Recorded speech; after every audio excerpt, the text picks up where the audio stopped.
welcome to my YouTube channel Bankers Avenue and my name is Preeti Tiwari. In this video I am going to tell you a right approach to solve puzzles for SBI PO and for all banking exams. So stay tuned till the end of this video. Let's start the video without wasting our precious time.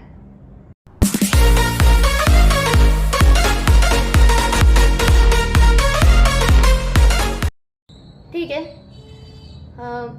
First statement को read करते हैं and Hindi medium वालों के लिए question screen पर लगा दिया मैंने, आप वहां से रीड कर लीजिए. 10 people ABCDEPQRSNT sit on the two linear benches such that 5 people face south and other 5 face north and they face each other too. अच्छा, 5 जो है नॉर्थ फेसिंग है और 5 जो है साउथ फेसिंग है, ठीक है. But not in the same order given above. D sits in the middle of one of the row. किसी भी एक रो में D बैठा है, मिडल में बैठा है, बीचों बीच बैठा है. B sits opposite to the one who sits in the middle of A and C. B किसके अपोजिट में है? जो बंदा A और C के अपोजिट में है, ठीक है. B उसके अपोजिट में बैठा है. Two people sit between A and B. Sorry for background noise, ठीक है, ये ना थोड़ा फेस्टिव सीजन है तो sorry. Two people sit between A and P. B is to the immediate left of D. E who faces S sits at farthest possible distance on the bench from R. A faces south. P and T faces each other. देखो ये जो एक line है इसे समझो. E who faces S sits. E जिसने S को face किया है, सॉरी ये कैसे राइटिंग आ रही है, E राइटिंग भी नहीं बन रही. E जिसने S को फेस किया है वो R से मैक्सिमम दूरी में बैठा है. मतलब E और R किसी एक बेंच में ही बैठे हैं, ठीक है, किसी एक बेंच में बैठे हैं. और E जो है ना R से मैक्सिमम जितना दूर हो सकता है उतना दूर है. मतलब जितना मैक्सिमम दूर हो सकता है, मैक्सिमम डिस्टेंस उसने कवर किया है. सपोज अगर 1 2 3 4 5 अगर E यहाँ है तो उसको मैक्सिमम डिस्टेंस क्या होगा, R यहाँ बैठेगा, ठीक है. मतलब R को यहाँ बिठाना है. फिर जितनी भी मैक्सिमम हो सकता है उतनी दूर बिठा दो E और R को. ये दोनों एक दूसरे से मैक्सिमम डिस्टेंस पे बैठे हुए हैं. जितना भी ये दूर हो सकते हैं एक दूसरे से उतना दूरी इन्होंने अपनाई है, ठीक है. चलो अब देखते हैं, दिख रहा है ना. हाँ देखो, पहले तो ना एक ये चीज समझो. जैसे सपोज ये मैंने एक बनाया 1 2 3 4 5 1 2 3 4 5. देखो D वाली देखो, क्योंकि अगर हम ऐसे करेंगे तो बहुत सारी पॉसिबिलिटीज बन जाएंगी, क्योंकि इन्होंने हमें ये स्पेसिफिकली नहीं बता रखा है कि ABCDEPQRST ये कौन सी रो में बैठे हैं. तो हमें सब कुछ मिक्सअप करके दे रखा है इन्होंने.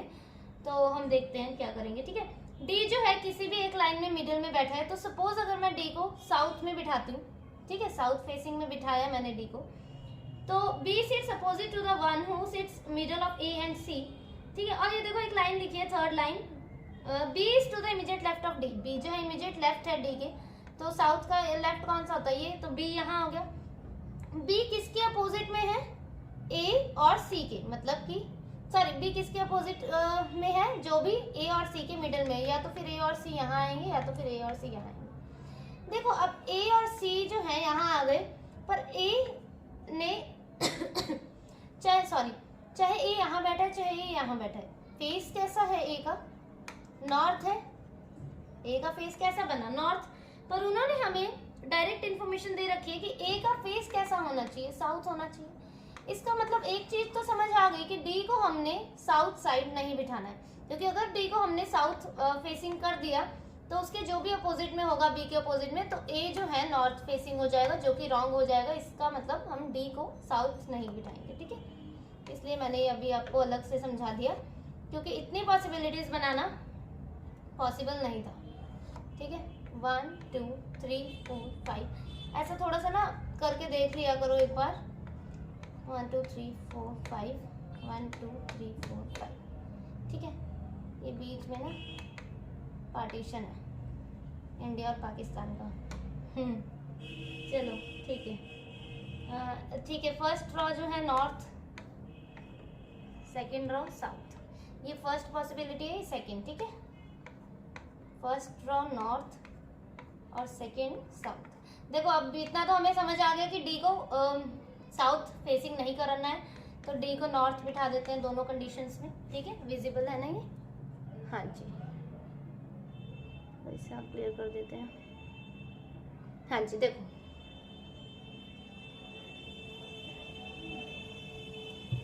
अब देखते हैं आगे क्या है। बी सिट्स क्या बोल रहा है, B is to the immediate left of D, तो बी यहाँ आ गया हमारा, बी यहाँ आ गया। बी किसके अपोजिट में है, जो भी बी इस बंदे के अपोजिट में है, और ये जो है ए और सी के मिडल में बैठा है, तो एक जगह ए को यहाँ ले लिया, सी को यहाँ, और एक जगह सी को यहाँ और ए को यहाँ, ठीक है। अब क्या बोला उन्होंने, ए फेसेस साउथ था, तो ठीक है। D sits in the middle of the row. B sits opposite to the one who sits in the middle of A and C. Two people sit between A and P. A और P के बीच में 2 का gap है, तो 1 2 P। यहाँ 1 2 P नहीं आ सकता है, यहाँ ना ही 1 2, 2 छोड़ के P ना यहाँ आ सकता है ना यहाँ आ सकता है, इसका मतलब ये कंडीशन पहले ही गलत हो गई, ठीक है। अब देखते हैं E, जिसने S को फेस किया है, ठीक है, हाँ ठीक है। इसको पढ़ने से पहले लास्ट वाले लाइन पढ़ो, P and T faces each other। P और T ने एक दूसरे को फेस किया, तो यही हो गया। अब देखो E और S के लिए जो जगह बची हमारे लिए, हमारे पास E और S के लिए यही ऐसे ही बनेंगे ना, तो E या तो फिर यहाँ S यहाँ, या तो फिर E यहाँ S यहाँ। यहाँ बिठा नहीं सकते, A बैठा है, यहाँ नहीं बिठा सकते E को क्योंकि B बैठा है, पर E ने जो S को फेस किया है तो यहाँ ही बची जगह। देखो E को अगर मैं यहाँ रखती हूँ, देखो सर्कल किया मैंने, E को यहाँ रखा, E और R इतना पता है हमें कि सेम बेंच पे है और मैक्सिमम डिस्टेंस की दूरी है। E को यहाँ रखा, S को यहाँ रखा, तो R कहाँ आ जाएगा, 2 छोड़ के R यहाँ आ जाएगा, समझे आप। ये क्या लिखा है इन्होंने कि E who faces S sits at farthest possible distance on the bench from R। जिस बेंच पे R बैठा है, E जो है जितनी दूरी उससे मैक्सिमम दूरी जो है वो मैक्सिमम दूर बैठा है, ठीक है, ये बोल रहे हैं वो। तो E यहाँ, S यहाँ, R यहाँ, ठीक है, ऐसा है। एक चीज पर E और R में देखो, यहाँ पे लिख रही हूँ मैं, E और R में कितने दो लोग बैठे हैं इस वाली कंडीशन में, 2। एक चीज हम ये कर सकते हैं, अगर E को मैंने यहाँ बिठाया और उन्होंने क्या बोला है, मैक्सिमम डिस्टेंस हमें कवर करना है, किससे, मैक्सिमम डिस्टेंस कवर नहीं करना, मैक्सिमम डिस्टेंस मेंटेन करना है, सॉरी, E और R के बीच में। तो E को यहाँ रखा, S को यहाँ रखा, तो R हमारा कहाँ आ जाएगा, यहाँ। तो ऐसे तो यहाँ तो 3 लोग हो रहे हैं E और R के बीच में, तो 2 ज्यादा है या 3, 3 ही ज्यादा है। तो मैक्सिमम से मैक्सिमम उन्होंने बोला है कि दूरी जो है अपनानी है, तो हम क्या करेंगे, E यहाँ रखेंगे, S यहाँ, R यहाँ, अब जो बच गया वो यहाँ, और बच गया Q हमारा, इसी के साथ ये कंडीशन सेट होगी। देखो E को यहाँ क्यों नहीं रखा, क्योंकि इस वाले केस में E और R के बीच में सिर्फ 2 लोग बैठे थे, ठीक है, और कंडीशन के मुताबिक हमें E और R के बीच में मैक्सिमम जितने लोग हम बिठा सकते हैं उतने हमें बिठाने थे, तो इसीलिए E और R वाली कंडीशन यहाँ पे नहीं हमने रखी। E और S को यहाँ फिट किया और E और R को यहाँ किया, और इसमें 3 लोग बिठा दिए। अब ये कंडीशन सेट होगी, R B D T E A Q C P S, ठीक है, अच्छे लेवल की पजल थी। नेक्स्ट वाली देखते हैं। 8 persons I J K L M N O and P are attending the interview on 2 different days, either 6th or 17th of 4 different months, March, June, August and November, but not in the same order. M attend 3 persons before N does not attend in even number date। मतलब N जो है even number date में नहीं है, ये याद रखना, date और मंथ अलग अलग होता है, ठीक है, तो मंथ मत कर देना। N जो है इवन नंबर डेट में नहीं है, मतलब कि 6 में नहीं, N जो है जहां पर भी है 17 पे आएगा, ठीक है। I attend 2 person before the one who attend 3 person after P। I जो है attend 2 person before the one, 2 person sorry, ये देखो, I attend 2 person before the one who attend 3 persons after P। P के 3 बाद जो भी person है, तीसरा पर्सन जो भी है, ठीक है, उसके 2 persons बिफोर जो है वो I बैठा है, ठीक है, 2 persons बिफोर जो है, सपोज ये P है, 1 2 3 थर्ड पर्सन ये हो गया, 2 छोड़ के पहले जो है I बैठा है, तो मतलब P I जहाँ आएंगे एडजेसेंट में आएंगे और यहाँ पर ऐसे आएगा, ठीक है, ये पर्सन, समझ गए। P attend in the month which has even number of days. देखो अब P ने even number of days में वो किया. even number of days में मतलब in a month वाले में मतलब 30 और 31 में से कौन से में 30 days में गया है P. ठीक है. The number of person who attend K and M is same as number of person who attend between N and J. K और M के बीच में जितने लोग हैं N और J के बीच में भी उतने ही लोग होंगे. सपोज अगर K और M के बीच में 1 है तो N और J के बीच में 1, K और M के बीच में 2 है तो N और J के बीच में 2, K और M के बीच में अगर कोई नहीं है तो N और J के बीच में भी कोई नहीं होगा, और K और M के बीच में 3 है तो N और J के बीच में भी 3. ठीक है. Number of person who attend I and J is 1 less than the number of person who attend L and M. I और J के बीच में जितने लोग हैं वो एक कम है जितने भी लोग L और M के बीच में. सपोज अगर L और M के बीच में 2 लोग हैं तो -1 कर देना है. I और J के बीच में कितने हो जाएंगे 1. L और M के बीच में 3 है तो I और J के बीच में 2. यही लिखा ना, is 1 less than the number of person who attend between L and M. ठीक है. L और M के बीच में 4 तो I और J के बीच में 3. ठीक है. समझिए. L और M के बीच में 1 तो I और J के बीच में 1 भी नहीं. 1 - 1 is 0. ठीक है. O does not attend before K. वो जो है before के नहीं है, after के है, ऐसे आएगा. ठीक है. बनाना स्टार्ट करते हैं.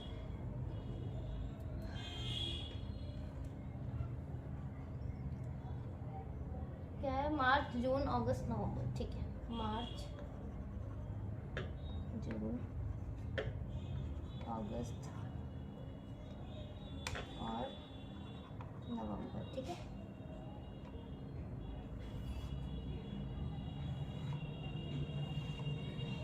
दो डेट्स दे रखे हैं 6 and 17.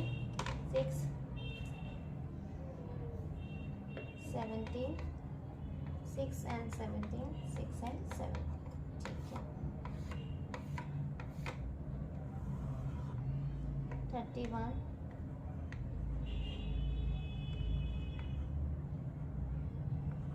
ठीक. अब पढ़ते हैं आगे.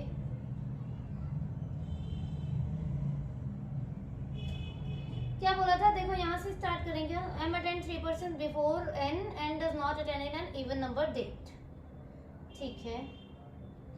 एक कंडीशन ये भी हमारी कि P attend in the month which has an even number of days. ठीक है. देखो P वाली कंडीशन से स्टार्ट करते हैं. क्यों? क्योंकि ये भी एक कंडीशन है कि I attend 2 persons before 1 who attend 3 person after P. तो देखो P के लिए एक ये जगह है हमारे पास, थोड़ा छोटा हो गया पर ये P है. ठीक है. और ये है P. ठीक है. और P attend in the month which has an even number of days. तो मंथ जिसमें even number of days है P. देखो P को हम यहाँ नहीं रख सकते. क्यों? क्योंकि P के 3 बाद जो भी है, 3 छोड़ के जो भी है, देखो P के 3 छोड़ के कोई नहीं आ पाएगा क्योंकि P के बाद P के 3 persons बाद जो भी है उसके 2 persons बिफोर I आना चाहिए. तो यहाँ और यहाँ तो सेट ही नहीं कर पाएंगे, 2 ही बचते हैं. ठीक है. 1 2 3 यहाँ पे जो भी पर्सन होगा I जो है उससे 2 पहले, तो I यहाँ आ जाएगा जैसा मैंने करके दिखाया था. यहाँ पे 1 2 3 I यहाँ आ जाएगा. ठीक है. P और K के बीच में 2 पर्सन है. देखो एक लाइन है इसमें, only 2 person attend between P and K. 1 2 K. यहाँ पे ऊपर भी आ सकता है कि नीचे भी, तो 1 2 K. यहाँ पे ऐसा कर लेते हैं P I 1 2 K. ठीक है.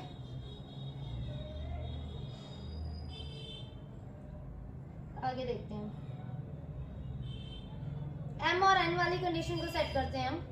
M attend 3 persons before N, और N जो है इवन नंबर डेट में नहीं है. तो देखो N के लिए ये जगह बची है और ये जगह बची है. तो अब N यहाँ तो आएगा नहीं क्योंकि 3 persons बिफोर M आना चाहिए. तो 3 person बिफोर M आ नहीं सकता पहले, तो N यहाँ आ जाएगा. 1 2 3 M यहाँ आ जाएगा. इसमें देखते हैं एक ये भी जगह है और एक ये भी जगह है. तो देखते हैं N 1 2 3 M नहीं आ सकता क्योंकि I बैठा है. अब एक ही जगह बची N 1 2 3 M. यहाँ क्यों नहीं सेट किया? क्योंकि लॉजिक ही नहीं बन रहा था. N और M कहाँ सेट हो पाता? नहीं हो पाता 3 छोड़ के. अब देखते हैं N यहाँ नहीं हो सकता. N 1 2 3 M हो जाएगा. N 1 2 3 M नहीं हो पाएगा, I बैठा है. मतलब N यहाँ नहीं हो सकता, यहाँ हो जाएगा 1 2 3 M. अब ये वाली देखो क्या है, K और M के बीच में जितने हैं उतने ही N और J के बीच में पर्सन्स हैं. K और M के बीच में एक भी नहीं है तो N और J के बीच में भी एक भी नहीं होगा। K और M के बीच में कितने 1 2 3, तो N और J के बीच में भी कितने हो जाएंगे 3 1 2 3, J यहाँ हो जाएगा। K और M के बीच में एक है तो N और J के बीच में भी एक हो जाएगा। ठीक है, Am I clear ना यहाँ तक? आगे देखते हैं, number of person who attend I and J is 1 less than the number of person who attend L and M। I और J के बीच में कितने हैं, जितने भी पर्सन है वो एक कम है L और M के बीच में। तो हम क्या करेंगे, I और J के पर्सन्स गिन के जितने भी इन बिटवीन उसमें पर्सन्स हैं L और M में, उसमें +1 कर देंगे। ठीक है, I और J के बीच में कितने हैं 1 2, 2 हैं तो L और M के बीच में कितने होने चाहिए 3 होने चाहिए, तो 1 2 3 L। यहाँ पे I और J के बीच में कितने 2, तो L और M के बीच में 3, तो 1 2 3 L नहीं आ पाएगा। I और J के बीच में इसमें कितने 2, L और M के बीच में कितने होने चाहिए 3, 1 2 3 L। अब क्या बोला है उन्होंने, last line, O does not attend before K। O जो है बिफोर के नहीं है, पर इसमें बिफोर के ही आ रहा है, ये भी कंडीशन गलत। O does not attend before K, ठीक है, आफ्टर के आ गया, कंडीशन भी इसी के साथ ठीक हो गई। KOMPINLG। ठीक है, नेक्स्ट वाली देखते हैं।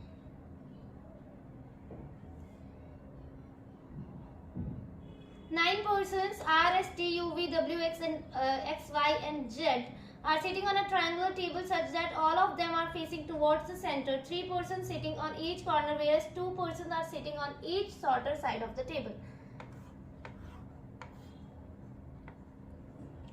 3 of them are sitting at corner। 3 जो है कॉर्नर में बैठे हैं, इसको एजेस भी बोलते हैं, शॉर्टर साइड भी बोल सकते हैं, कुछ भी बोल सकते हैं। तो ये जो शॉर्टर साइड्स जो है इसकी, इसमें 2 पर्सन हैं, ऐसा कुछ डायग्राम बनेगा। ठीक है, 1 person sits between T and Y, who sits at the corner of the table. U sits fourth to right of T and immediate left of Z. The number of persons sit between Z and Y is 1 more than T and V when counted left of Z and T। अच्छा देखो, the number of persons sit between Z and Y, Z और Y के बीच में जितने भी लोग हैं वो एक ज्यादा है, is 1 more than between T and V। देखो, when counted left of Z and T, left of Z and T, ये भी याद रखना है। जब भी Z और T के लेफ्ट से ही मतलब हमें देखना है इसमें, आप पहले ये समझो। ठीक है, Z और Y के बीच में एक ज्यादा है जितने भी T और V के बीच में। जैसे कि अगर T और V के बीच में एक है तो Z और Y के बीच में कितने हो जाएंगे, +1 कर देंगे, 2 हो जाएंगे। T और V के बीच में अगर एक भी नहीं है तो इसमें 1 हो जाएगा। एंड में है, मतलब सॉरी एंड बोल रही हूँ, एक भी नहीं है T और V के बीच में तो इसमें एक पर्सन हो जाएगा। T और V के बीच में अगर 2 है तो Z और Y के बीच में 3, T और V के बीच में अगर 3 है तो Z और Y के बीच में 4।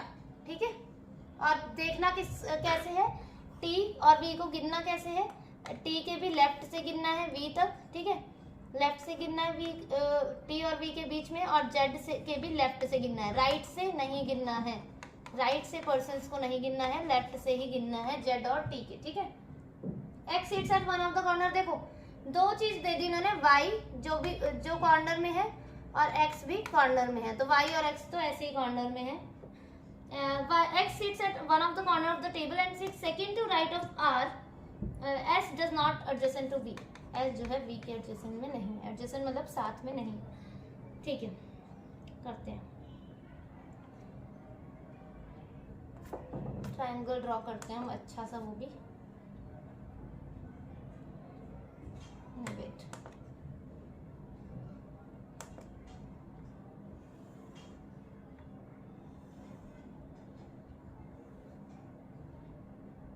ये मैड एंगल्स वाला ट्रायंगल हो गया।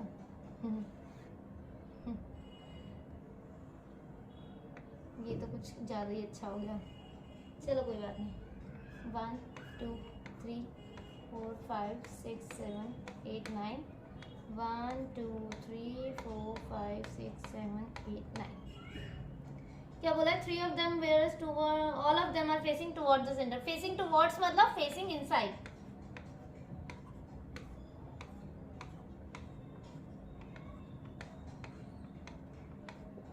जो facing towards वाले क्वेश्चन होते हैं ना, वो इजी से लगता है जैसे, है ना। 1 person है T and Y, Y जो कि कॉर्नर में बैठा है, तो ठीक है, किसी भी एक कॉर्नर में Y को बिठा देते हैं, सपोज यहाँ बिठा दिए। ठीक है, यहाँ बिठा दिया।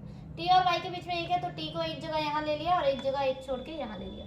You sits fourth to right of T, U जो है फोर्थ टू राइट है टी के, फोर्थ टू राइट कौन सा है टी का, यहाँ है इस साइड 1 2 3 4, यू जो है टी के फोर्थ राइट में है, तो इसका राइट कौन सा 1 2 3 4, ठीक है। U sits fourth to right of T and immediate left of Z, Z के इमीडिएट लेफ्ट में ही है, तो जेड का इमीडिएट लेफ्ट यही होगा, इसने साउथ फेसिंग करना रखिए तो यहीं पे होगा, और जेड का इमीडिएट लेफ्ट यहीं होगा। देखो एक हमारे पास थर्ड लास्ट लाइन पढ़ो, x seats eight one of the corner, x भी एक कॉर्नर में है, तो दो कॉर्नर तो ऑलरेडी फिल हो चुके हैं, तो एक्स को एक कॉर्नर में बिठा देते हैं। एक्स जो एक कॉर्नर में है और आर के सेकंड राइट में है, आर के सेकंड राइट में है, तो आर यहीं हो जाएगा, आर के सेकंड राइट में एक्स हो गया, और इस यहाँ से कैसे होगा, आर के सेकंड राइट में है, आर यहाँ हो जाएगा, तभी ये आर के सेकंड राइट में हो जाएगा, ठीक है। अब देखते हैं 2 person v and w है एक, 2 person v and w, x it's none of the as does not adjacent to v, okay ठीक है, ठीक है। वो वाली अब कंडीशन सेट करते हैं, z और y वाली और t और v वाली। z और y के बीच में एक ज्यादा होने चाहिए जितने भी t और v के बीच में, ठीक है। देखो क्या करते हैं कि ना और लेफ्ट से गिनना है, किससे, किसके लेफ्ट से गिनना है, यहाँ पे लिख देती हूँ left of z and t, ये याद रखना ये कंडीशन, ठीक है। z के लेफ्ट से गिनते हैं y तक, z का लेफ्ट कौन सा, ये 1 2 3 4 5 6, तो z और y के बीच में कितने हैं 6, t और y के बीच में कितने होने चाहिए 5, क्योंकि सॉरी y नहीं, t और v के बीच में 5 होने चाहिए, क्यों, क्योंकि z और y के बीच में एक ज्यादा है, और गिनना किससे है, t के भी लेफ्ट से, तो ठीक है 1 2 3 4 5, तो v यहाँ पे कर सकते हैं। एक और स्टेटमेंट है s does not adjacent to v, s v के साथ नहीं बैठा, तो s यहाँ पर आ सकता है। अब जो बच गया वो अब देखते हैं हम, अब पहले हम यहाँ से देखते हैं z और y के बीच में कितने होने चाहिए, जितने भी हैं, और लेफ्ट से देखना है z और t के, यहाँ पे लिखने की तो जरूरत नहीं है ना कि left of z and t, z है ये, ठीक है। अब देखते हैं z और t के बीच, सॉरी z और y के बीच में जितने भी होने चाहिए t और v में एक कम होगा, ठीक है। z और y के बीच में लेफ्ट से देखना है, तो लेफ्ट कहाँ है, ये है, z और y के बीच में कितना है 2, तो t और v के बीच में कितने होने चाहिए 1, t के लेफ्ट से देखना है, तो t का लेफ्ट कौन सा है, यही है, t का लेफ्ट यही है ना, तो लेफ्ट में क्या हम v को रख सकते हैं, नहीं रख सकते, t का ये राइट है और ये लेफ्ट है, तो z और y के बीच में कितना है 2 पर्सन है, t और v, सॉरी हाँ सॉरी z और y के बीच में 2 है, सॉरी मैंने एक समझा, z और y के बीच में 2 है, तो t और v के बीच में 1 हो जाएगा ना, तो t और v के बीच में 1 हो जाएगा, और t के लेफ्ट से देखना है हमें, तो 1 छोड़ के v यहाँ आ जाएगा, ठीक है, हो गया ना, हो गया। अब v और w के बीच में 2 पर्सन है, v और w के बीच में 2 पर्सन है, तो 2 छोड़ के ना ही यहाँ पर रख सकते हैं, 2 छोड़ के ना ही यहाँ पर रख सकते हैं w, ये वाली कंडीशन गलत होगी। अब देखते हैं क्या रह गया हमारा, usage four to left of v and w, तो 2 छोड़ के w यहाँ, 2 छोड़ के, देखो 2 छोड़ के w यहाँ नहीं रख सकते क्योंकि यहाँ u ऑलरेडी बैठा है, तो 2 छोड़ के w कहाँ आ गया हमारा, यहाँ आ गया, ये w है, ठीक है। अब क्या रह गया हमारा q r s t u s, तो s यहाँ आ जाएगा, इसी के साथ ये वाली कंडीशन ठीक होगी, y w t x v r z u s, ठीक है।